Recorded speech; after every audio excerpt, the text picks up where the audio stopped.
सबको नमस्ते, सबको welcome and thank you for joining me. एक छोटा सा श्लोक मंत्र पढ़ता हूँ, उसके बाद बात शुरू करते हैं।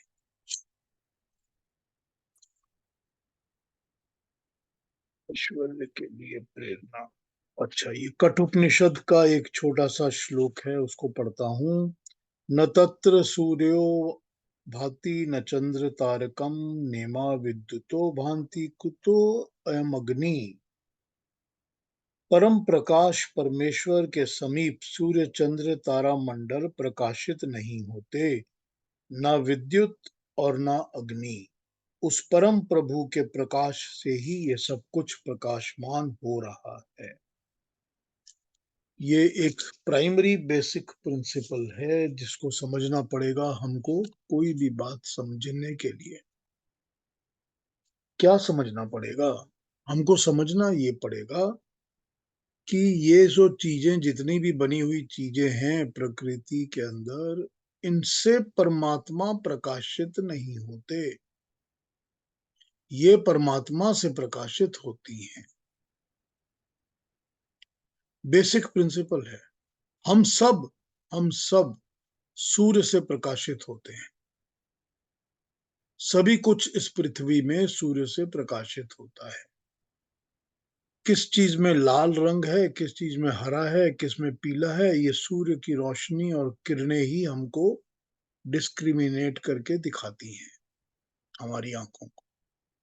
सब चीजें हमारी रिसेप्टिव आईसाइट इनको पकड़ती है क्योंकि ये सूर्य की रोशनी में ही प्रकाशित हो। सूर्य की रोशनी से ये सारी क्रिएशन, सृष्टि, प्रकृति सब कुछ प्रकाशित होता है। सूर्य की रोशनी से ही चंद्रमा प्रकाशित होता है। लेकिन सूर्य की रोशनी से परमात्मा प्रकाशित नहीं होता। परमात्मा सूर्य को प्रकाशित करता है। सूर्य को प्रकाश देने वाला परमात्मा है। सूर्य परमात्मा को प्रकाशित नहीं करता। ये बड़ा बेसिक प्रिंसिपल है क्योंकि जो क्रिएटर होता है वो क्रिएटर ही रहता है। क्रिएशन उसको क्रिएट नहीं करती। ये समझना पड़ेगा। कल हमने 8वें अध्याय में पढ़ा था जिसमें उन्होंने कहा था कि मैं अपनी प्रकृति से, अपनी माया को हाथ में लेकर प्रकृति के अपने स्वभाव के वश में रहने वाले परतंत्र संपूर्ण भूतों के समुदाय को बार बार उत्पन्न करता हूँ। कल हमने ये 8वें में पढ़ा था। ये इसमें प्रकृति के दो यूसेजेस, वर्ड्स आ गए हैं। तो दो प्रकृति इसमें क्या है? इसमें एक पहली प्रकृति वो प्रकृति है जिसको कि हम हर वक्त जिसकी बात करते हैं, जिसको कि हम जानते हैं मदर नेचर, मैटर। जो सृष्टि, जो क्रिएशन है उसको हम प्रकृति कहते हैं। जो हमको दिखती है चारों तरफ, पेड़ पौधे, पहाड़, नदी, नदियां, समुद्र, सब कुछ प्रकृति में आ जाता है। तो एक तो ये प्रकृति है। दूसरा जो शब्द इसमें यूज हुआ प्रकृति, वो हुआ मेरी अपनी, माई ओन नेचर, स्व प्रकृति, मेरी अपनी प्रकृति। माई ओन नेचर मतलब जैसा मेरे अंदर मेरे स्वभाव है, मेरे अंदर जो अपनी नेचर है वो मेरी प्रकृति है। ठीक। It is not my nature to do this job. तो ये मेरी नेचर बन जाती है। तो इसी तरह हम भी, नेचर वर्ड भी तो दो तरह से यूज हो ही जाता है ना। जैसे नेचर वर्ड दो तरह से यूज हो जाता है, दो मतलब में लग जाता है, वैसे ही यहाँ पर प्रकृति को दो तरह से किया गया। दूसरी बात, जब भगवान कृष्ण, और जब भी भगवान कृष्ण माया की बात करते हैं, तो मैंने पहले भी इस पर एक बार चर्चा की हुई है कि माया का मतलब इल्यूजन नहीं होता।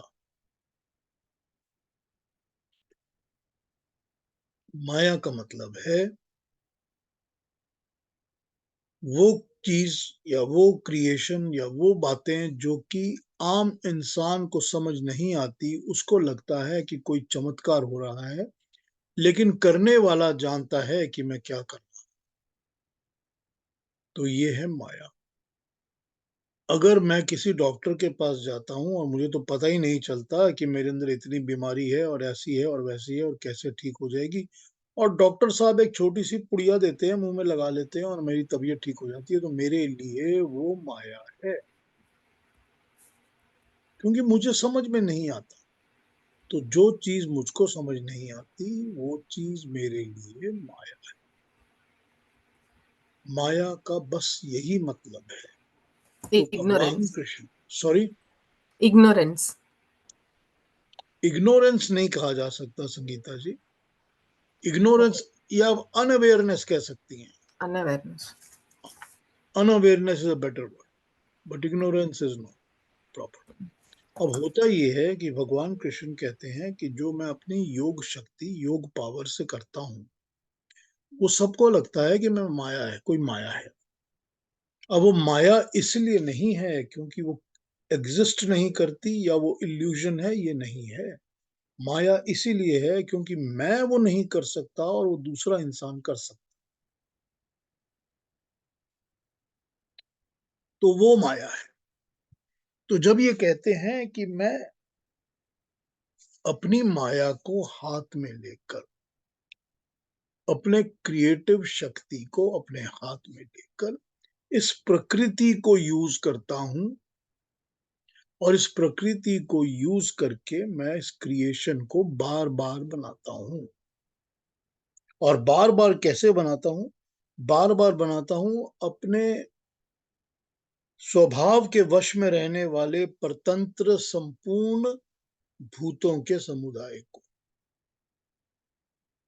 वो भूतों का समुदाय, भूत जो क्रिएट होता है, जो भी बनता है भू भू के ऊपर, भूमि के ऊपर, जिसका कोई बेस होता है, जो भी क्रिएट होता है भू के ऊपर, उन सब को, उन सब के समुदाय को, वो अपने ही स्वभाव के कारण परतंत्र हैं। वो जो उनका अपना स्वभाव है, जो भी उनका अपनी नेचर है, अपना उनका स्वभाव है, वो अपने उस स्वभाव के कारण ही वो परतंत्र हैं। तो जैसे अरुणा जी ने कल कहा था कि इसका मतलब ये है कि अपने स्वभाव के कारण ही हम स्वतंत्र भी हो सकते हैं ना। यहाँ तो यही मतलब बैठता है ना। पर वो अपने स्वभाव के कारण परतंत्र हैं। मेरा जो स्वभाव है उसी ने मुझको फंसा के इस शरीर के जन्म में फिर से जन्म दिया है, क्योंकि ये मेरा स्वभाव है। तो मैं इस स्वभाव के कारण परतंत्र हूं। ये सारा का सारा भूतों का समुदाय, भूत ग्राम, सारा का सारा ग्रुप ऑफ क्रिएटेड थिंग्स अपने अपने स्वभाव के कारण परतंत्र है, और इसीलिए बार बार उत्पन्न होता है, बार बार जन्म लेता है। परमात्मा कहते हैं कि मैं वही काम रेगुलरली करता हूं, क्योंकि ये करना मेरी नेचर है। अब परमात्मा की एक्टिविटी, उसके कर्म, उसकी नेचर हमको पता चल रही है कि वो क्या कर रहा है। जब उसका कर्म पता चल रहा है तो ये उसके, उसका कर्तृत्व है कि वो ये कर रहा है। जैसे मैं कुछ करता हूं तो वो मेरा कर्म होता है। तो परमात्मा के कर्म के अंदर ये है कि वो इस क्रिएशन को बार बार बनाता है, और बनाता है, क्रिएट करता है न्याय व्यवस्था के साथ, कि जिसका जैसा जैसा स्वभाव है उसी स्वभाव के अनुसार उसको उत्पन्न करके रिक्रिएट करता है। ठीक है ना। अब अगर कोई क्रिएशन के अंदर जो भी चीज है, जो भी शक्तियां हैं, जो भी एनर्जीज हैं, अब उसने यहाँ पर हमको पिछले श्लोक में जड़ और चेतन दोनों बताए थे। तो उसने बताया था कि जो कि कॉन्शियस चीजें हैं और जो नॉन कॉन्शियस चीजें हैं। तो जड़ तो वो चीजें हैं जिनके अंदर कॉन्शियस नहीं होती, जिनके अंदर आत्मा नहीं होती, और चेतन वो हैं जिनके अंदर आत्मा होती है, कॉन्शियसनेस होती है। तो हम जो अवेयर लोग हैं, जिनके अंदर कॉन्शियसनेस होती है, हम सब चेतन तत्व हैं, क्योंकि चैतन्य, चेतना हमारे अंदर होती है। तो हम सब चेतन हैं। अब ये चेतन और जड़, इन दोनों को मैं क्रिएट कर रहा हूं और दोनों को क्रिएट कर रहा हूं according to their own nature. तो जड़ में भी तो यही बात है ना।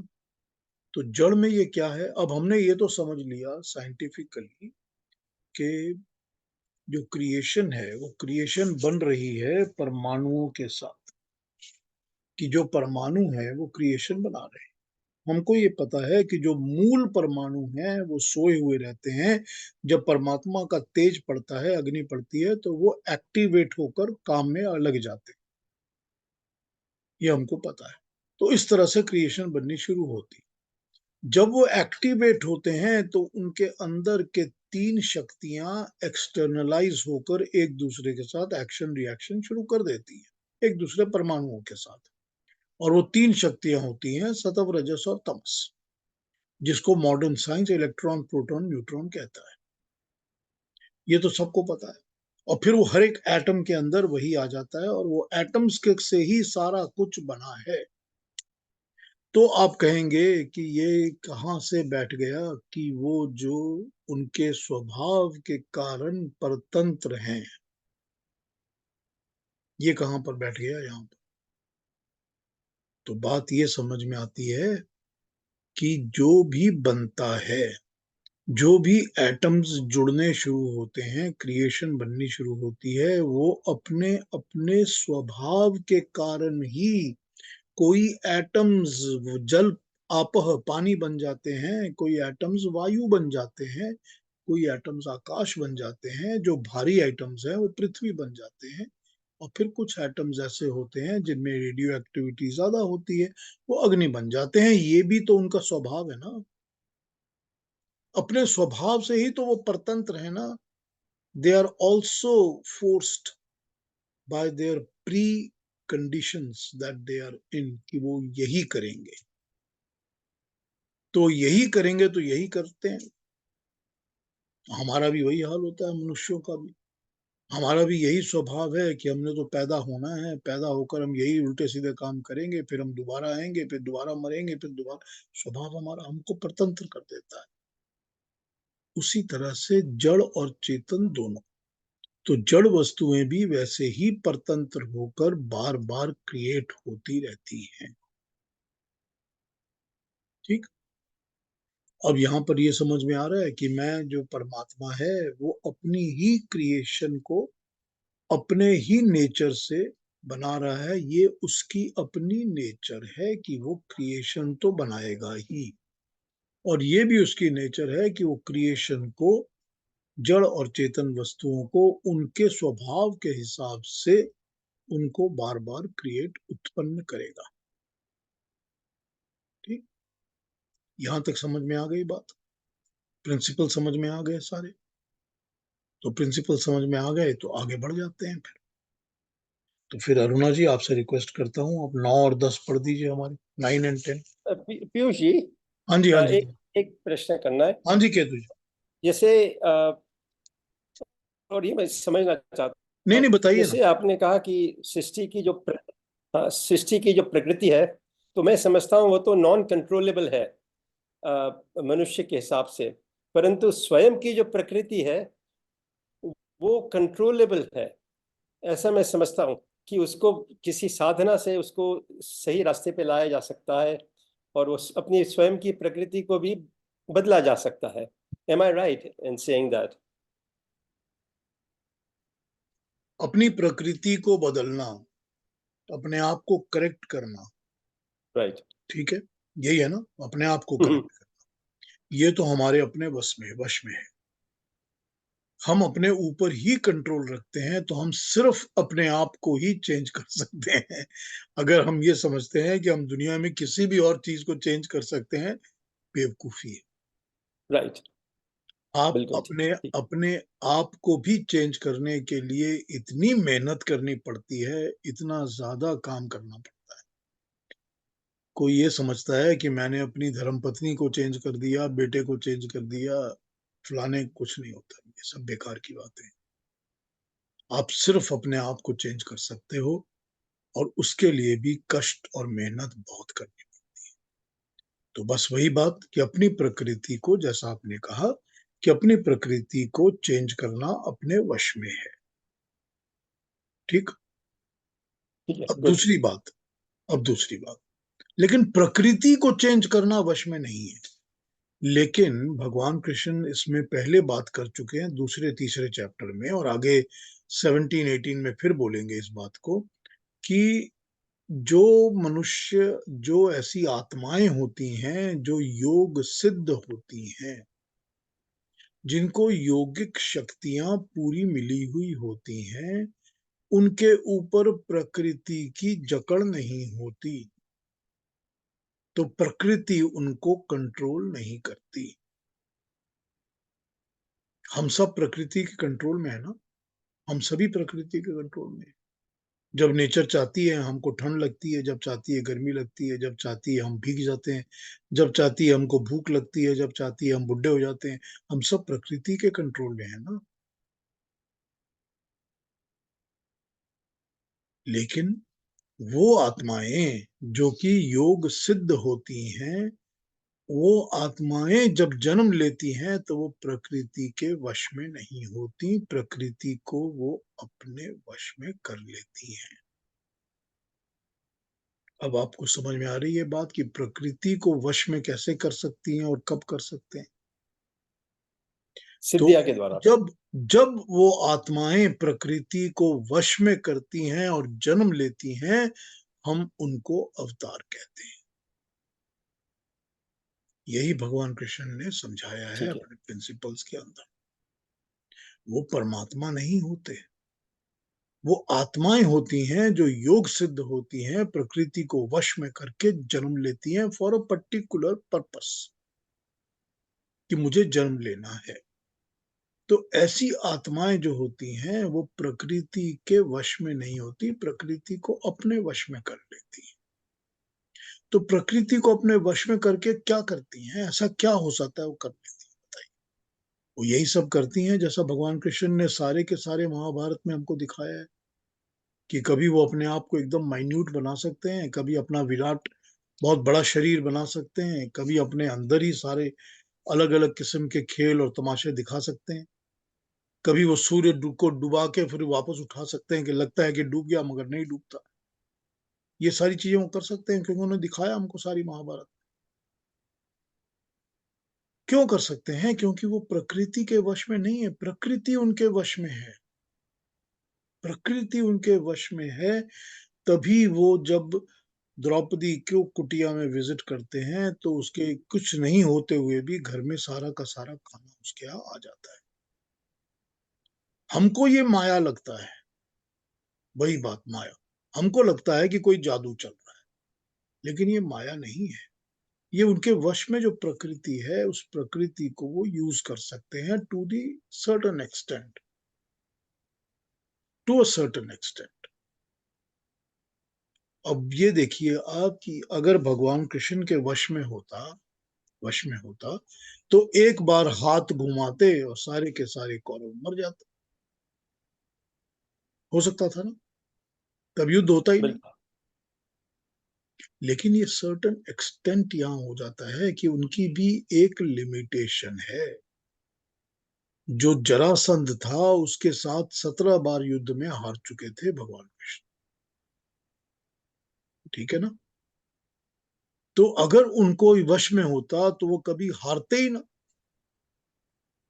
लेकिन टू अ सर्टन एक्सटेंट प्रकृति के ऊपर कंट्रोल जो है वो हो सकता है, क्योंकि वो ऐसी आत्माएं हैं जो योग सिद्ध हैं और अवतार बन के आती हैं। तो प्रकृति के ऊपर हम कंट्रोल कर सकते हैं या नहीं कर सकते, या किस एक्सटेंट तक कर सकते हैं, ये एक क्वेश्चन।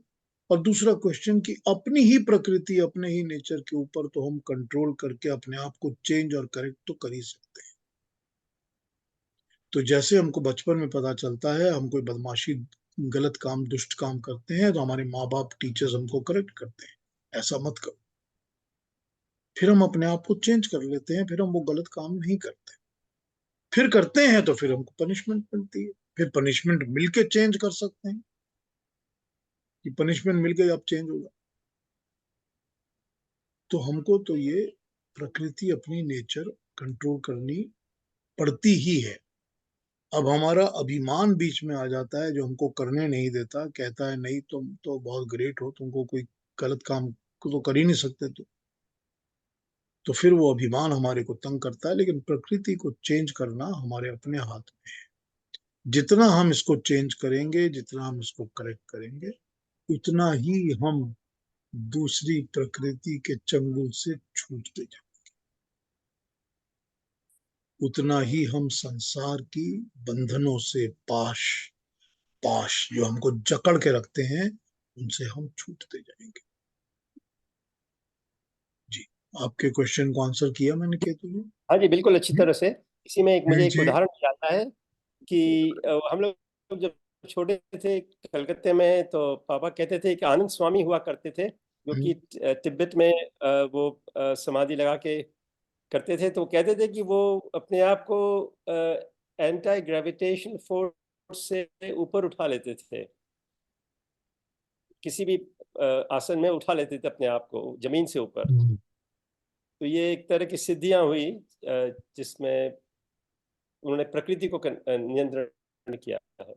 उन्होंने वो ये मैंने कई देखा भी हुआ है ये, और लोगों में भी सुना हुआ है। महात्मा आनंद स्वामी जी तो कई बार मिला हूं मैं, बहुत बार मिला हूं, अच्छा, हाँ बहुत हाँ बार जी। मिला हूं मैं। उनसे बैठ के बातें बातें भी की हुई हैं। हाँ, बच्चा था मैं उस वक्त, छोटा था बहुत, मगर फिर भी। हम्म लेकिन महात्मा आनंद स्वामी की ये सिद्धि, ये कहा जा सकता है कि वो अपने शरीर को इतना हल्का कर लेते हैं कि उनका शरीर एंटी ग्रेविटेशनल फोर्स के साथ ऊपर उठ जाता है, ये कहा जा सकता है। अब जो हमारे क्या नाम है इनका,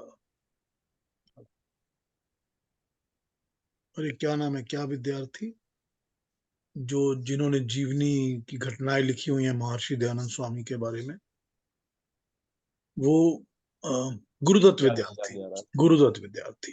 वो लिखते हैं ना कि जब स्वामी महर्षि दयानंद अंदर बैठ जाते थे अपने कमरे में और आसन लगा लेते थे, बैठ जाते थे कि किसी मंत्र के ऊपर मेडिटेट कर रहा हूँ, तुम लोग बाहर बैठो, मैं मंत्र की ट्रांसलेशन बाहर आके तुमको बताऊंगा। ऋग्वेद आदि भाष्य भूमिका जब लिख रहे थे तब, तो जब हाँ जी। कहते थे कि हम लोग दो लोग होते थे, बाहर बैठे रहते थे कि हमको बताएंगे मंत्र का ट्रांसलेशन, हम लिखेंगे। और ये कभी कभी कहते थे कि नहीं, इस मंत्र पे मुझको मेडिटेट करना पड़ेगा, मुझको समझ नहीं आ रहा ठीक ट्रांसलेशन कैसे बताऊं, कुछ देर में बताता हूँ। अंदर अपने कमरे में जाके बैठ जाते थे। तो गुरुदत्त विद्यार्थी कहते हैं हमने कई बार देखा है कि जब हम अंदर थोड़ा सा झांक के देखते थे तो देखते थे कि स्वामी जी तो 4 फुट 5 फुट 6 फुट ऊपर हवा में तैर रहे हैं, हम्म बैठे हुए हैं आसन में मगर ऊपर फ्लोट कर। और जब वो बैठ के नीचे आ जाते थे और बाहर आके मंत्र बताते थे, और अगर हमसे उनसे बोलते भी थे कि ऐसा देखा हमने, तो कहते थे नहीं ऐसा कुछ नहीं होता, तुम अपना काम करो बस। तो ये नहीं बताते थे कि मैं फ्लोट करना फ्लोट करना नहीं जानता कोई भी, ये होता है पर अपने कंट्रोल से नहीं होता। ये नहीं है कि मैं कंट्रोल करके कह रहा हूँ अच्छा देखो मैं फ्लोट करूँ, अगर मैंने ये किया तो शायद ये सिद्धि चली जाएगी। हाँ, दुरुपयोग हो जाएगा ना हाँ, सिद्धि का। दुरुपयोग हो जाएगा, बिल्कुल ठीक का। हाँ जी, अरुणा जी कहिए, क्या कहेंगी? प्रीति जी, एक छोटा सा प्रश्न है। हाँ बोलिए बोलिए रवि जी, आप पहले आप बोलिए। मैंने एक जगह पढ़ा है, वो कहते हैं life does not control you, life does not control you, your thoughts control your life. इसमें क्या सत्य है? बिल्कुल यही बात है ना, जो हमारा विचार होते हैं वही तो हमारी कर्म बनते हैं ना। आपके जो थॉट्स होते हैं वही तो आपके एक्शन और कर्म बनते हैं, ज्ञान ही तो कर्म बनता है। तो जो ज्ञान कर्म बनता है वो कर्म ही तो आपकी जिंदगी को कंट्रोल करता है ना, क्योंकि कर्म फल ही तो मिलते हैं आपको जो कि आपकी जिंदगी के पाथ को कंट्रोल करते हैं। बिल्कुल यही बात है ना। हाँ जी। हाँ अरुणा जी क्या कहेंगी, बताइए। जी, मेरा ये सवाल था जो हमारा डिस्कशन हो रहा था कि हम अपने स्वभाव को अच्छे संस्कार डाल के अच्छे स्क्रिप्चर्स पढ़ के बदल सकते हैं। लेकिन मेरा सवाल ये था कि जब हम जन्म लेते हैं और तब हमारी जो प्रकृति होती है, वो प्रकृति क्या अपने जो पूर्व जन्म होता है, उस जन्म में डेथ के समय हमारे जो संस्कार रहते हैं, हमारी इच्छाएं, आकांक्षाएं जो रहती है, वो क्या हमारे कारण शरीर में रहती है? और फिर जब हम नया जन्म लेते हैं, तब हमारी आत्मा क्या पहले उस कारण शरीर से जुड़ जाती है और फिर सूक्ष्म और फिर स्थूल शरीर बनता है? ये थोड़ा सीक्वेंस मुझे एक इंक्विजिटिव नहीं अरुणा जी, चाहिए। देखिए, मैं आपको बता तो सकता हूँ जो मैंने पढ़ा है, लेकिन जो शरीर है, जब ये शरीर, स्थूल शरीर जिसमें हम और आप सब रहते हैं, जो फिजिकल बॉडी है, इसको हम स्थूल शरीर कहते हैं। तो स्थूल है, सॉलिड। जब स्थूल शरीर नहीं रहता तो हमारा एक सूक्ष्म शरीर हो जाता है। सूक्ष्म शरीर वो होता है जो कि एकदम माइन्यूटेस्ट परमाणुओं का एक बना हुआ पोर्शन होता है, जो उसको कि ना देख सकते हैं, ना समझ सकते हैं, ना पढ़ सकते हैं, ना समझ पकड़ सकते हैं। तो वो एक सूक्ष्म शरीर बन जाता है, जो सूक्ष्म शरीर हमारा हमारी आत्मा से अलग होता है, क्योंकि आत्मा अलग होती है और सूक्ष्म शरीर अलग होता है। शरीर से उसका संबंध कट जाता है। आत्मा के ऊपर भी तो संस्कार पड़े हुए हैं ना। जो संस्कार पड़े हैं वो आत्मा के ऊपर पड़े हैं, वो शरीर जी। पर नहीं पड़े।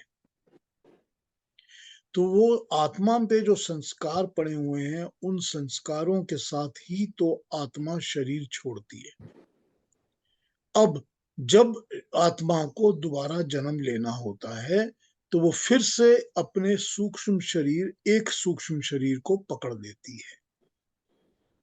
अब ये समझ लीजिए, इसमें दो तरह के प्रिंसिपल्स को आप समझ सकते हैं। They are both, doesn't make a difference, you can take it any which. आप ये समझ सकते हैं कि जब मुझको फिर से मेरी आत्मा को जन्म लेना है, और फिर से जब वो अंतरिक्ष में से इस द्यूलोक, पृथ्वी लोक में आएगी, बादलों में बैठ जाएगी, फिर धरती पे आने के लिए वेट करेगी, तो वो एक सूक्ष्म शरीर को पकड़ ले। तो या तो आप ये समझ लीजिए कि जो मेरी आत्मा है वो किसी भी सूक्ष्म शरीर को पकड़ के अपने हिसाब से बना लेती है, ठीक, कि वो तो रॉ मटेरियल है ना। उस रॉ मटेरियल को आपने, उस रॉ मटेरियल को पकड़ा, आपने लोहे के टुकड़ों को पकड़ा। अब आप लोहे के टुकड़े का एक लोहे का बॉल बना रहे हैं या तलवार बना रहे हैं, ये तो आपके ऊपर डिपेंड करता है। तो वो सूक्ष्म शरीर तो सारे एक ही हैं। अब वो सूक्ष्म शरीर को मैंने जब पकड़ लिया और आत्मा मेरे के साथ मिल गई और मैं जमीन पे आ गया जब जन्म लेने के लिए, तो मेरा सूक्ष्म शरीर उस वक्त मेरा बन गया और मेरे हिसाब से काम कर। तो ये तो हो गया कि मेरी आत्मा के अंदर सारे संस्कार पड़े हुए हैं और वो सूक्ष्म शरीर के ऊपर इम्पैक्ट कर। दूसरा कॉन्सेप्ट यहाँ ये है कि वो एक स्पेसिफिक सूक्ष्म शरीर ही मुझे हर बार मिलता रहता है, कि वो भी जैसे मेरी आत्मा चली गई है और कहीं बैठ गई है जाके, तो वैसे ही जब आत्मा दोबारा जन्म लेगी तो फिर वो उसी सूक्ष्म शरीर को अट्रैक्ट करेगी और उसी के साथ फिर धरती पे आ जाएगी। अब ये दोनों कॉन्सेप्ट्स में से आप जिस कॉन्सेप्ट को समझना चाहें, it doesn't make a difference at all, it is all the same. क्योंकि इवेंचुअली तो ये आत्मा है जो कि कंट्रोल करती है हर चीज को। तो आत्मा के अंदर ही जितने संस्कार पड़े हुए हैं, वो संस्कार ही सारे के सारे फिर से सामने प्रकट आ जाते हैं। लेकिन आत्मा को काम करने के लिए जो टूल्स की जरूरत होती है, इम्प्लीमेंट्स की जरूरत होती है, साधनों की जरूरत होती है, वो साधन पहले सूक्ष्म शरीर है और उसके बाद स्थूल शरीर है। जी ठीक, जी, समझ ये में बात समझ में आ गई। यस। अब यहाँ पर ये समझ लीजिए कि जब शरीर स्थूल और सूक्ष्म के अलावा ऐसी स्थिति में पहुंच जाता है कि वो जन्म तो नहीं ले रहा, क्योंकि वो जन्म इसलिए नहीं ले रहा क्योंकि वो या तो प्रलय काल चल रहा है कि अभी 4 अरब 32 करोड़ साल चल रहे हैं, मुझको जन्म नहीं लेना, तो ये शरीर मेरा कारण शरीर बन के बैठा हुआ है, जी। Causal causal body. तो वहां पर वो कारण शरीर है। तो कारण, सूक्ष्म और स्थूल में इस तरह आपको मतलब समझना पड़ेगा। जी, अभी मेरे समझ में कारण शरीर वो शरीर है जिसको कि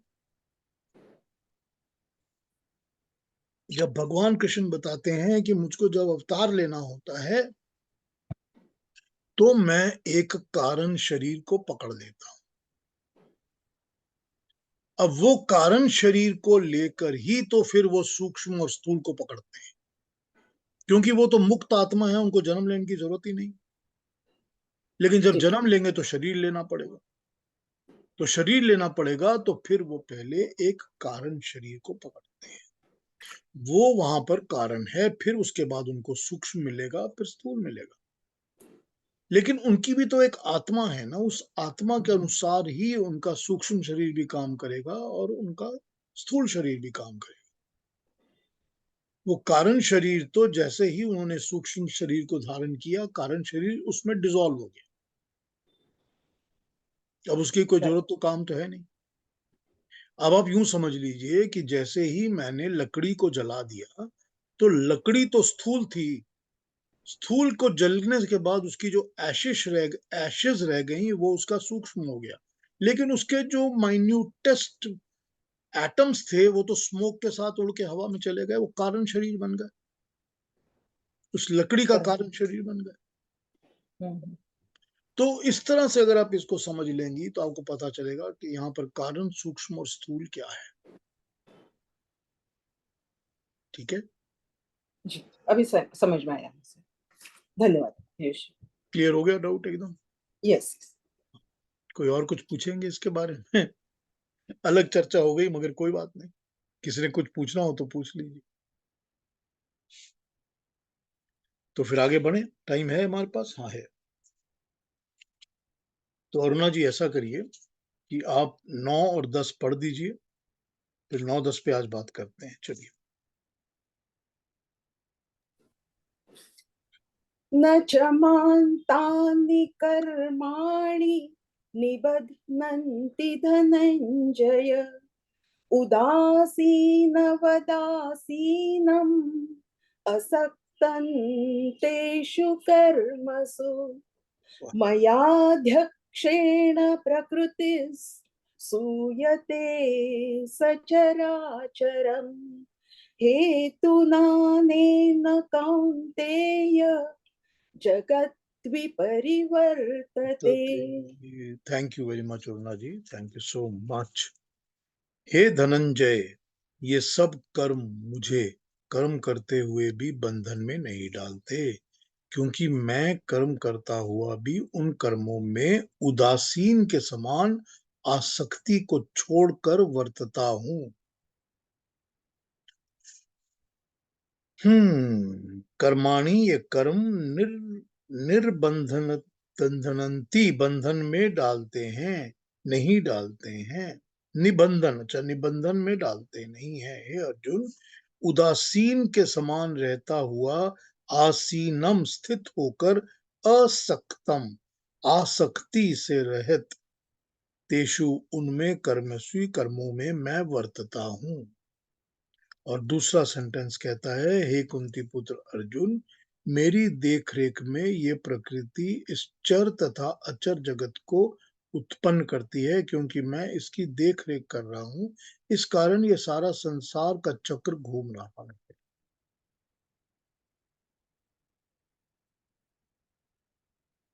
विपरिवर्तते, परिवर्तित होता रहता है, परिवर्तन में आता जाता रहता है। सचराचरम, चर और अचर यानी कि जड़ और चेतन दोनों। दूसरी ट्रांसलेशंस पढ़ते हैं, फिर इसके एक्सप्लेनेशंस पे आ जाता हूं। 9 and 10। Arjun, those actions, however, do not bind me, unattached as I am to the actions and standing apart as it were. Arjuna, under my aegis, nature brings forth the whole creation, consisting of both sentient and insentient beings, char or achar, jad or chetan, sentient and insentient beings. It is due to this cause that the wheel of the samsara is going around. संसार चक्र wheel of the संसार।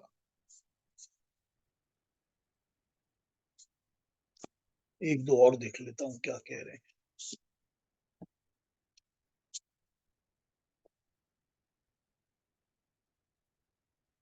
हे धनंजय, मैं किसी और से अपने कर्मों का फल पाने के लिए आसक्त होकर अपने लिए तो सृष्टि प्रलय करता नहीं। मैं तो उदासीन होकर जीवों के कल्याण के लिए ये रचना करता हूँ, इसलिए ये कर्म मुझे बांधते नहीं है। हे कौन्तेय, मैं तो अध्यक्ष अर्थात निमित्त कारण हूँ। मेरी आज्ञा से ये जड़ प्रकृति चराचर संसार को जन्म देती है, इसलिए ये संसार चक्कर काट रहा है। इंटरेस्टिंग। एक और देखता हूँ। 9 and 10, 9, 7। हे अर्जुन, वे बार बार रचना के कर्म मुझको परमात्मा को बंधन में नहीं डालते। उन कर्मों में मैं परमात्मा अलिप्त तथा अनासक्त के समान रहता हूँ। हे अर्जुन, मेरी परमात्मा की अध्यक्षता में प्रकृति सचराचर जगत को रचती है। इस प्रकार जगत आवागमन के चक्र में घूमता रहता है, आने जाने के चक्र में घूमता रहता है। क्या बता रहे हैं इसमें भगवान कृष्ण? इसमें बता रहे हैं कि मैं किसी भी चीज के साथ लिप्त या अटैच्ड नहीं होता। ये जो प्रकृति बनी है, ये जो क्रिएशन बनी है, मैं इसके साथ जुड़ता नहीं हूँ, मैं इसके साथ लिप्त नहीं होता हूँ। मैं क्रिएट तो कर रहा हूँ, लेकिन मैं इसमें लिप्त नहीं होता। इसीलिए ये मेरे कर्म तो हैं। अभी हमने पिछले ही इस श्लोक में देखा कि ये भगवान कृष्ण के कर्म तो हैं, लेकिन ये कर्म उनको बांधते नहीं है। इसीलिए नहीं बांधते क्योंकि वो उदासीन, अनअटैच्ड, इससे अलग, अनइन्वॉल्व, टोटली अनइन्वॉल्व, कि मुझे कोई फर्क नहीं पड़ता कि ये क्या हो रहा है क्या नहीं हो रहा, क्योंकि मैं इनसे उदासीन हूं। तो वो ये बता रहे हैं कि क्योंकि मैं इसमें अटैच्ड या जुड़ा हुआ नहीं हूं, उदासीन हूं, इसलिए मेरे ऊपर ये कर्म बंधन नहीं पड़ता।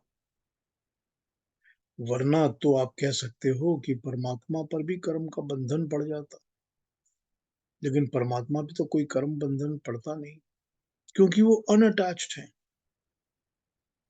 ठीक, ये उन्होंने आपको बताया पहले सेंटेंस में। दूसरे सेंटेंस में इसी को एक्सप्लेन करते हुए वो कहते हैं कि मैं एक बार फिर पढ़ता हूँ इसका 10 कैसे समझाया इन्होंने, कि मैं निमित्त कारण हूं, मेरी आज्ञा से ये जड़ प्रकृति चराचर संसार को जन्म देती है, इसीलिए संसार चक्कर काट रहा है। मेरी आज्ञा से ही, मेरी इच्छा से ही। तो वही बात ना कि जब परमाणुओं पर परमात्मा का तेज पड़ता है, उसकी अग्नि पड़ती है, तभी क्रिएशन का काम स्टार्ट होता है। तो मेरी इच्छा से ही ये प्रकृति काम करना शुरू करती है और चक्कर लगाती रहती है। हमने श्वेताश्वतर उपनिषद में ब्रह्म चक्र की बात की थी कि वो एक बहुत बड़ा ब्रह्म का चक्र है जो घूम रहा है, और जिसमें सब प्राणी जाके अटक जाते हैं और फिर छटक के नीचे आते हैं और फिर जाते हैं, फिर आते हैं, चल लगे रहते हैं, घूमते रहते हैं। तो ये सारी की सारी क्रिएशन घूम रही है मेरे ही बनाए हुए रूल्स, रेगुलेशंस एंड सिस्टम में, लेकिन मैं इसमें अटैच नहीं हूं। अब मैंने अभी आपसे बात की कि एक लोहे का टुकड़ा है, उस लोहे के टुकड़े को आपने लोहे का बॉल बना लिया, एक स्टील बॉल या लोहे का बॉल बना लिया, और उस बॉल को बनाकर आप उसका काम ले रहे हैं, यूज कर रहे हैं, जो भी आप करते हैं। या आपने उस लोहे के टुकड़े को लेकर अपने लिए एक तार बना, तो आपने एक वायर बना के उसके थ्रू अपने इलेक्ट्रिक करंट्स को पास करना शुरू कर दिया। या आपने उस लोहे के टुकड़े को लेकर एक बड़ा सा चाकू बना। इसमें ये बताइए मेरे को कि अगर जिसने चाकू बनाया ये उसका थॉट प्रोसेस है, जिसने बॉल बनाया उसका थॉट प्रोसेस है, और जिसने वायर बनाई उसका थॉट प्रोसेस है। इसमें लोहे की इन्वॉल्वमेंट कहाँ है? लोहे की तो कोई इन्वॉल्वमेंट नहीं है ना। किसी भी कर्म का फल लोहे को तो नहीं मिलने वाला। कर्म का फल तो उसी को मिलेगा जो कर्म कर रहा है यहाँ पर। तो निमित्त कारण जो हो गया वही हो गया कि लोहा तो निमित्त कारण है। तो परमात्मा इस क्रिएशन का निमित्त कारण है।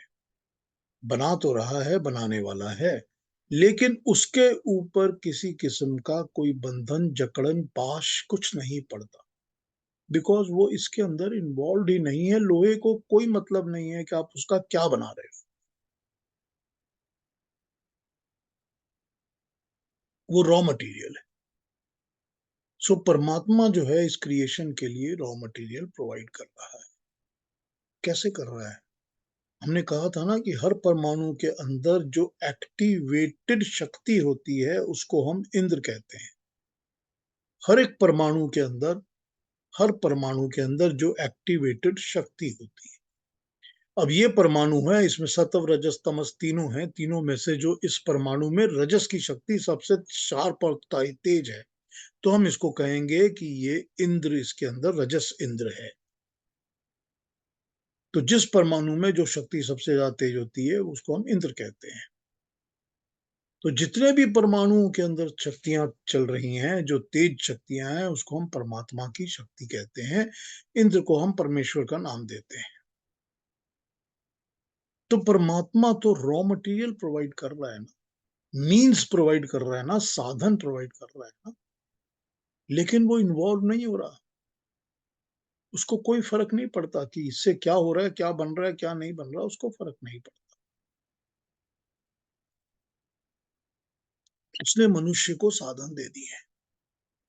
ये लो, तुमको साधन दे दिया, तुमको ये शरीर मैंने दे दिया है, तुमको शरीर देने का काम मेरा है। मैं तुमको एक गर्भ के अंदर स्थापित कर दूंगा, गर्भ से तुम निकलोगे, शरीर डेवलप होगा, बड़ा होगा, सब साधन तुमको मिल जाएंगे। खाना मिल जाएगा, हवा पानी, तेज सूरज की रोशनी, सब मिलेगा। इसका व्यवहार तुम क्या करोगे?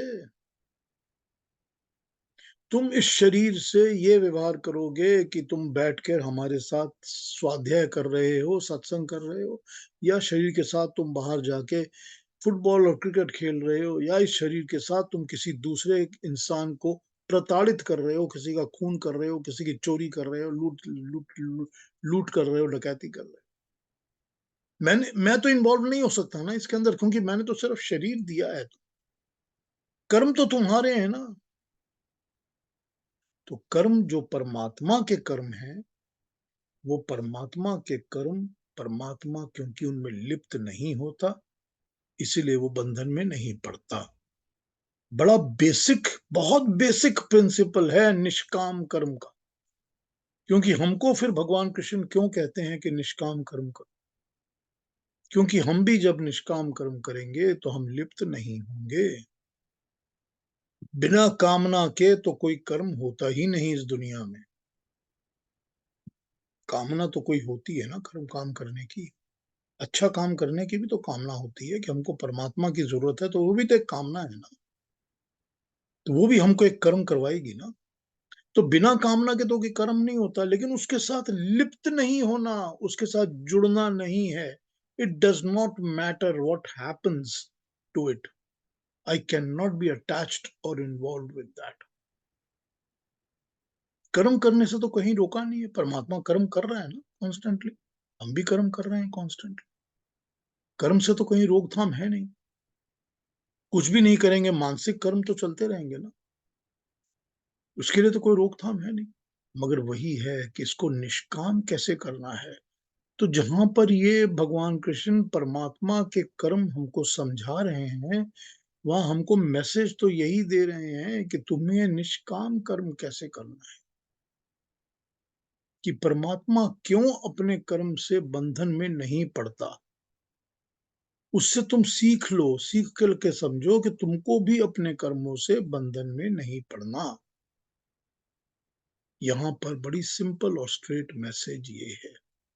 और दूसरी मैसेज है कि परमात्मा ही सारी कुछ, सब कुछ को परमात्मा ही क्रिएट करता है। हर चीज क्रिएशन में जो बनी हुई है उसको परमात्मा ही क्रिएट कर रहा है, परमात्मा की शक्ति से ही चल रही है।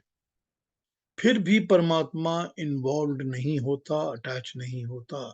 अब आप कहेंगे मेरी ही तो बुद्धि के साथ सारी कंपनी चल रही है, मेरी ही अकल से तो सारा बिजनेस चल रहा है, मैं ही तो हूं जो कि इस एक्सपेंसिव बिजनेस वर्ल्ड को चला रहा हूं, तो मैं इन्वॉल्व कैसे नहीं हूं, जुड़ा कैसे ना रहूं? यही तो बता रहे हैं ना परमात्मा। कितना बड़ा धंधा और बिजनेस आपने बनाया और उसका धंधा और बिजनेस देख लीजिए जो ऊपर बैठा है, कितने ज्यादा यूनिवर्सेस वो चला रहा है, लेकिन वो किसी के साथ जुड़ता नहीं, अटैच नहीं होता। बस यहीं पर फर्क आ जाता है कि हमको निष्काम कर्म कैसे करना है। तो निष्काम कर्म करने का आइडियल हमारे सामने सिद्धांतिक रूप से परमात्मा सामने आ जाते हैं कि परमात्मा के कर्म हैं, परमात्मा अपने कर्म कर रहे हैं, लेकिन परमात्मा कर्म के बंधन में नहीं जुड़ते, नहीं बंधते, नहीं अटैच होते, उदासीन रहते हैं, डिटैच रहते हैं, अनइन्वॉल्व रहते हैं। हमको भी इसी तरह से अपने कर्मों को करना, हम तभी कर्म को निष्काम कर्म कर सकेंगे, वरना निष्काम कर्म करना प्रैक्टिकली बहुत मुश्किल हो जाता है। तो यहाँ पर जो इन्होंने समझाई हैं बातें, उसमें वो प्रिंसिपल्स तो बता ही रहे हैं कि जो क्रिएशन है वो परमात्मा बनाता है, जड़ और चेतन प्रकृति दोनों परमात्मा बनाता है। दोनों को वो इस तरह बनाता है जैसे कि उनके स्वभाव के कारण वो परतंत्र होकर बार बार चक्र में घूमते रहते हैं, लेकिन ये चक्र भी मैंने ही बनाया हुआ है। ये जो चक्र चल रहा है सारा दुनिया का, संसार का, ये भी परमात्मा ने ही बनाया हुआ है। इसी में वो चल रहे हैं, चला रहे हैं, यही चल रहा है, लेकिन मैं इसके अंदर जुड़ता नहीं हूं। क्योंकि वो जुड़ता नहीं है, इसलिए उनके साथ कोई बंधन नहीं है, उनके लिए कोई कर्म का फल नहीं है। ठीक वैसे जैसे मैंने आपको अभी लोहे का एग्जाम्पल दिया कि वो निमित्त कारण है। जो निमित्त कारण होता है वो जुड़ता नहीं है, वो मटेरियल कॉज है। जो मटेरियल कॉज है वो इन्वॉल्व नहीं होता, वो उसके अंदर रहता जरूर है, लेकिन end product is not his desire, not his design और it's design, let's say. His तो नहीं कहा जा सकता, इट्स डिजाइन। तो ये यहाँ पर यही बात समझाने के लिए भगवान कृष्ण ने इन दो श्लोकों को यूज किया है। आइए चलिए, कोई पूछना हो पूछ लीजिए, कोई क्वेश्चन हो, कोई और फिर एक्सप्लेनेशन चाहिए हो तो पूछ लीजिए। थोड़े से कॉम्प्लिकेटेड हो जाते हैं प्रिंसिपल्स, थोड़े से कॉम्प्लिकेटेड हो जाते हैं, वो किस तरह किस बात को कैसे रखते हैं, थोड़ा कॉम्प्लिकेटेड हो जाता है। लेकिन जरा ध्यान लगा के सोचने से, ठंडे दिमाग से इसके ऊपर अमल करने से बात बैठ जाती है, ठीक समझ में आ जाती है। हाँ जी, कुछ पूछेंगे तो पूछ लीजिए, कोई री एक्सप्लेनेशन चाहिए हो तो फिर बोल दीजिए।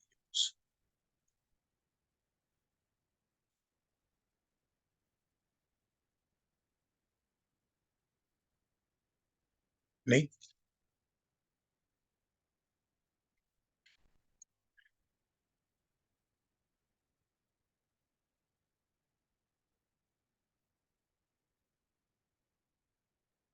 लगता है सबको समझ आ गई ये बात। अच्छा, आज इंदिरा जी नहीं है हमारे साथ, उन्होंने कहा था मैं नहीं रहूंगी, कोई बात नहीं। हाँ जी, कोई क्वेश्चन नहीं, कोई बात नहीं। श्वेता जी आप बताइए, आज समझ आया सारा कुछ? कुछ पूछना है, कुछ अभी तो रिकन्फर्म पीयूष जी करना ऑल क्लियर है, बाद में जब इस पे विचार करेंगे तब है? आएंगे।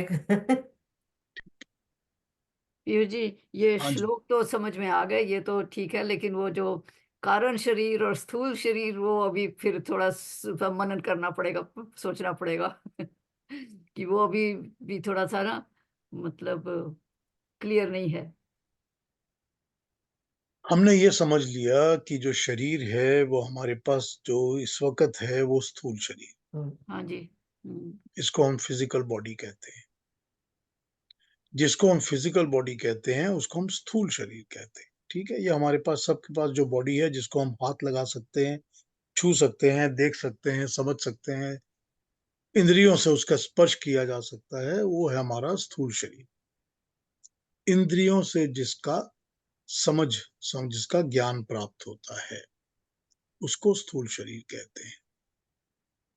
लेकिन जब इंद्रियातीत हो जाता है, ये इंद्रियों से इसका ज्ञान प्राप्त नहीं होता, तो उसको हम सूक्ष्म शरीर कहते हैं। सूक्ष्म शरीर क्या होता है कि सूक्ष्म शरीर वो होता है जो कि एक तरह का शरीर ही है, क्योंकि उसको शरीर इसलिए कहा गया क्योंकि उसमें 4 इंग्रेडिएंट्स होते हैं जिसको हम अंतःकरण चतुष्टय कहते हैं। अंतःकरण चतुष्टय मन, बुद्धि, चित्त और अहंकार।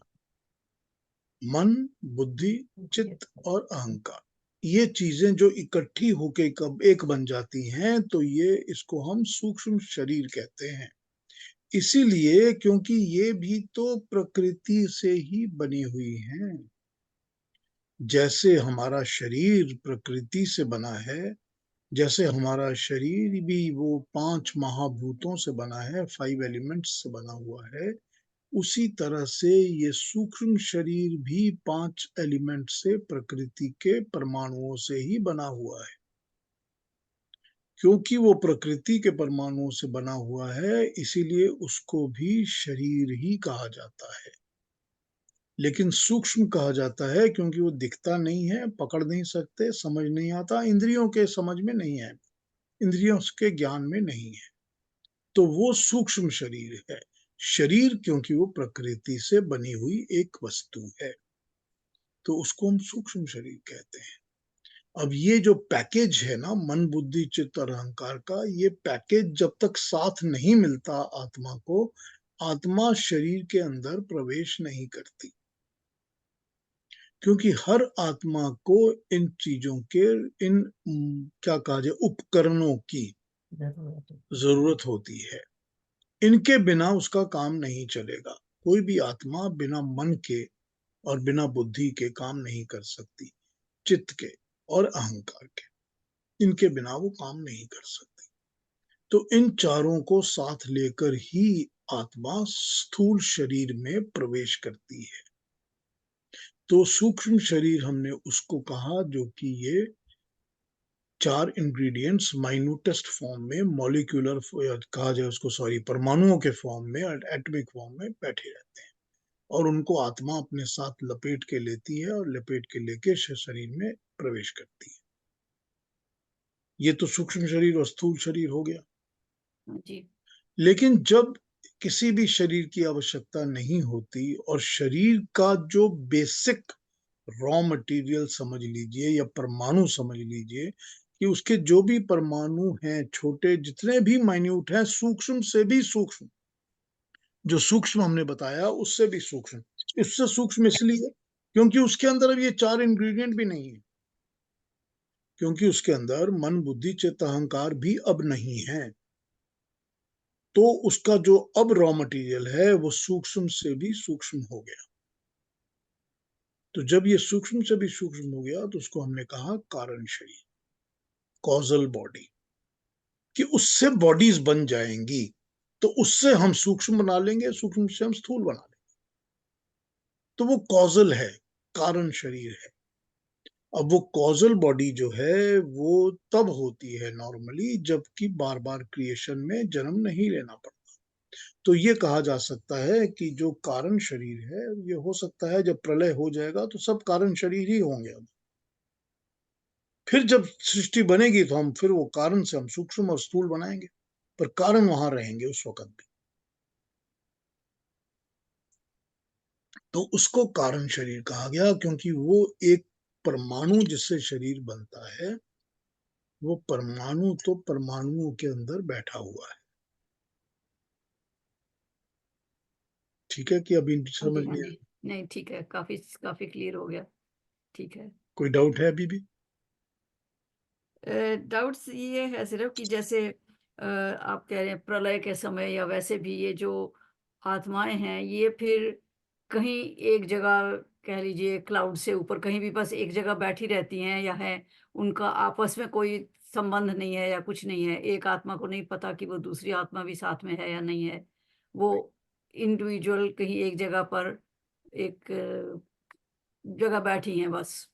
वो एक मतलब एक शांत अवस्था कह लीजिए, हाँ जी। सुपर शांत अवस्था कह लीजिए। जैसे हम जब सो जाते हैं तो हमको कुछ नहीं पता होता। हाँ जी, हाँ जी। हमको ये नहीं पता हम कहाँ सोए हैं, कौन हमारे पास है, कौन आ जा रहा है, सुबह है कि रात है, हमको कुछ नहीं पता होता। हुँ, क्योंकि हम एकदम डीप स्लीप में चले जाते हैं, तो वो हमारी बहुत ही शांत अवस्था है। पर ये शांत अवस्था मोक्ष से अलग है? हाँ, ये इसलिए अलग है क्योंकि इस आत्मा को दोबारा जन्म लेना है। जैसे ही सृष्टि दोबारा बनेगी तो उसको दब जन्म तो लेना ही पड़ेगा। मोक्ष तो तब है जबकि सृष्टि है लेकिन मुझको जन्म नहीं लेना पड़ रहा। मैं बंधन में नहीं हूँ जन्म लेने के, तब मोक्ष है। आत्माएँ जो होती हैं वो कहते हैं उसका नाम भी पर्जन्य है, हुँ, जिसको हुँ। हम समझते हैं पर्जन्य बादल को ही कहते हैं। लेकिन एक ऐसा बादल जो कि इन बादलों से अलग ऊपर जाके अंतरिक्ष से भी ऊपर, द्युलोक से भी ऊपर जाके फ्लोट करता है। उसमें ये आत्माएँ बैठ जाती हैं। अब ये बड़ा पिक्यूलियर है क्योंकि मैंने पढ़ा था और वो भी बहुत पुरानी बात हो गई, 20-25 साल पुरानी बात हो गई, ज़्यादा भी हो सकती है, कि ऑस्ट्रेलियन साइंटिस्ट्स ने अपनी एक दूरबीन के साथ ऐसा एक बादल देखा था, जो 2 यूनिवर्सेस के बीच में फ्लोट कर रहा था। वो एक क्रिएटेड यूनिवर्स, जैसे इन्होंने 400 यूनिवर्स ढूँढ लिए हैं ना अलग-अलग, तो साइंटिस्ट को दिखते हैं ना कि कहाँ दूर-दूर यूनिवर्सेस हैं। तो वो ऐसा एक पर्जन्य, ऐसा एक बादल जो कि 2 यूनिवर्सेस के बीच में फ्लोट कर रहा था, एकदम डार्क डार्क क्लाउड की तरह था और उसके अंदर ये सब जो स्पार्कल्स थे, ये जल बुझ रहे थे क्रिसमस लाइट्स की तरह। तो ये जो जल बुझ रहे थे क्रिसमस लाइट्स की तरह, वही है जो पर्जन्य के अंदर आत्माएँ बैठी रहती हैं। तो दिस इज़ द एक्सप्लेनेशन जो कि मॉडर्न साइंस हमको देता है, मगर यही हमको वेद समझाते हैं। हमको वेद भी यही बताता है कि आत्माएँ पर्जन्य में बैठ जाती हैं और फिर वो दोबारा जब सृष्टि बनती है, तो द्युलोक में प्रवेश करती हैं, वहाँ से फिर वो अंतरिक्ष में और पृथ्वी लोक पे आ जाती हैं। हमको यही समझाते हैं और फिर दोबारा आने के लिए उसको किसी बादल की हेल्प लेनी पड़ती है, उसी तरह जैसे वो बादल में बैठती हैं। हाँ, हाँ। तो आत्माएँ फिर से किसी बादल में बैठती हैं और किसी बरसात वगैरह के साथ नीचे आ जाती हैं। हुँ, तो फिर वही बात समझाई गई हमको वेदों के अंदर। हाँ, ठीक। तो जिसे हम ये कहते हैं कि अ, असीम शांति, ब्लिस या जो भी वो है, वो मोक्ष की स्थिति है, ठीक? कि जहाँ हम बिल्कुल परमात्मा के साथ आत्मा मिल जाती है या बिल्कुल, उसके परमात्मा के संबंध में रहती है, तो वो बिल्कुल, है जो जिसको कहते हैं कि बिल्कुल। बहुत ही असीम शांति और हाँ, मोक्ष की स्थिति आनंद वो की। है मोक्ष की स्थिति वो है जबकि दोबारा जन्म लेने की ज़रूरत ही नहीं होती, कारण ही नहीं होता।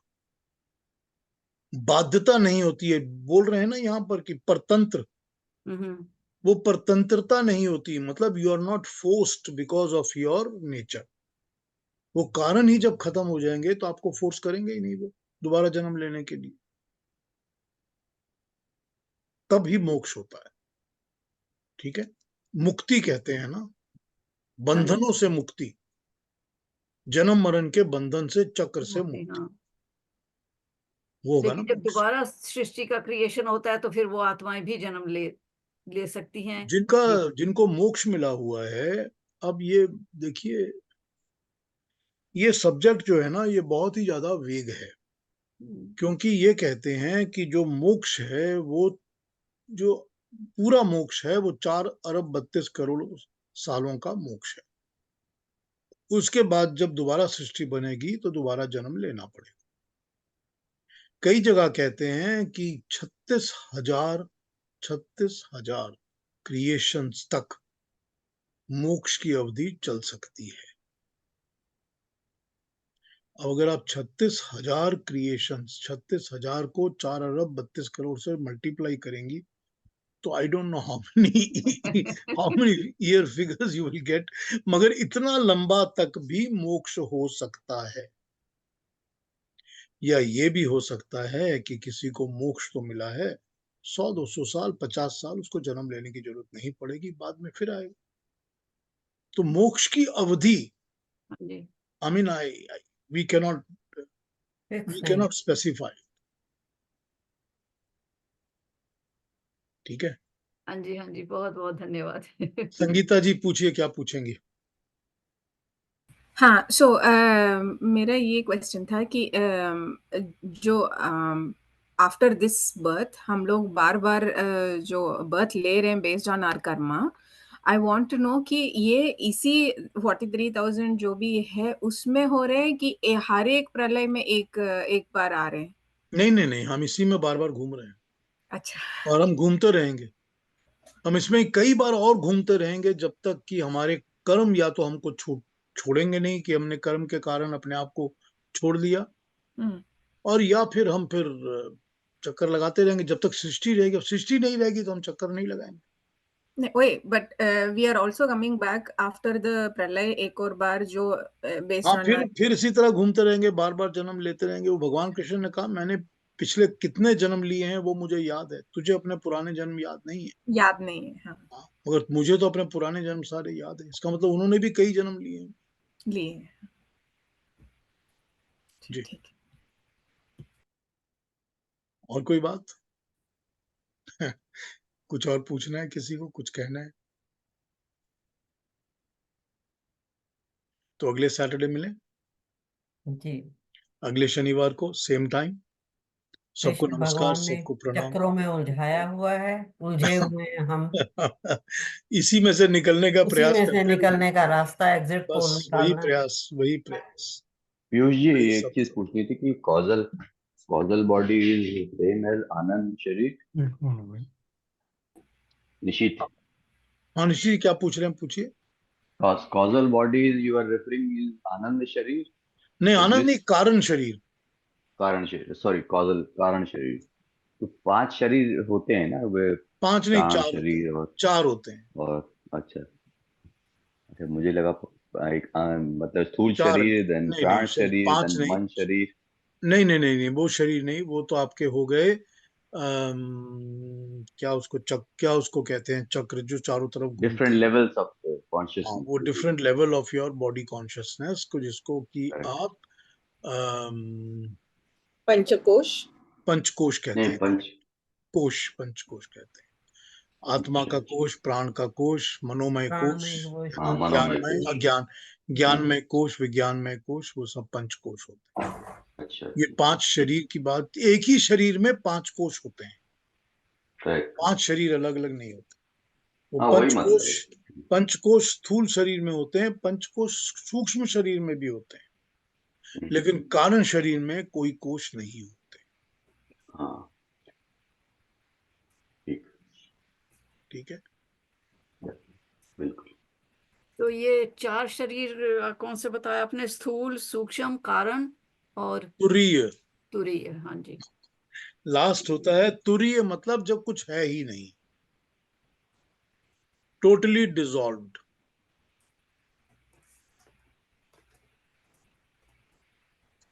तो इसको यूं समझा जा सकता है कि कारण शरीर तो जिसको मुक्ति मिल गई है, जो कि उसको जन्म नहीं लेना, तो हो सकता है 1000, 2000, 5000 साल तक वो जन्म नहीं लेता, तो उसका कारण शरीर रहता है। लेकिन जब प्रलय आ जाती है और सृष्टि होती ही नहीं है, तो सारे शरीर जो हैं वो तुरीय शरीर बन जाते हैं। तब वो होते ही नहीं है, they don't exist any more. ठीक है ना? हाँ जी, और कुछ पूछेंगे? आपने बोला ना जब प्रलय होगी तो सूक्ष्म से सूक्ष्म शरीर तो रहेगा, कारण शरीर तो हाँ, प्रलय में तो कारण शरीर रहता है, लेकिन वो कह तुरीय सकते हैं, शरीर। हाँ, उसको कह सकते हैं कि वो एकदम तुरीय अवस्था में चला जाता है, कारण से भी ज्यादा माइन्यूट। तुरीय मीन्स शांत अवस्था में चला जाता है। हाँ, एकदम कारण से भी ज्यादा माइन्यूट जो होती है, एकदम शांत, तो उसको तुरीय कहते हैं। अब इन चीजों को एक्सप्लेन करना बड़ा मुश्किल है। हम लोगों ने कोई एक्सपीरियंस तो किया नहीं है, देखा भी नहीं है। हम तो यही समझा सकते हैं जो हम पढ़ते हैं और समझते हैं, बस। तो इसी कॉन्सेप्ट्स को समझना पड़ेगा कि वो जब कारण से भी ज्यादा माइन्यूट हो गया, एकदम शांत हो गया, तो उसको हम तुरीय कहते हैं। किस अवस्था में होगा, वी कैन इमेजिन इट, क्योंकि हम इस पर बातें करते ही हैं कि सृष्टि इतनी लंबी है और सृष्टि के बाद प्रलय है, तो हम उसको इमेजिन कर सकते हैं बस। कर्म कर्म और कर्म, हाँ जी, कर्म कर्म और कर्म, बस यही है। सब कुछ कर्म है। परमात्मा अपने कर्मों की बात कर रहा है, तो फिर हमारे और आपके तो कर्म ही कर्म है ना। सब यही खेल है सारा। वो कर्म का ही तो खेल बताता है ईश्वर। सारी की सारी गीता ही कर्म का ग्रंथ है ना। इसी को सुधार लें तो जीवन चक्र से मुक्ति बस पा लें। यही तो है ना जो चाहिए हमको, मानसिक, वाचिक और कार्मिक कर्मिक, कर्म, तीनों का। मनसा वचना कर्मणा। बिल्कुल। चलिए ठीक है, बहुत बहुत अगले बढ़िया, अच्छा सैटरडे पीयूष मिलते हैं। जी, thank you very much, thank you. बहुत बढ़िया। अगले शनिवार मिलते हैं, सब Thank- लोग सेम टाइम ज्वाइन कर। शांत रहिए तब तक, कर्म करते रहिए, शांत रहिए, हाँ, लिप्त मत होइए, लिप्त मत होइए। लिप्त मत होइए। हम्म। ओके।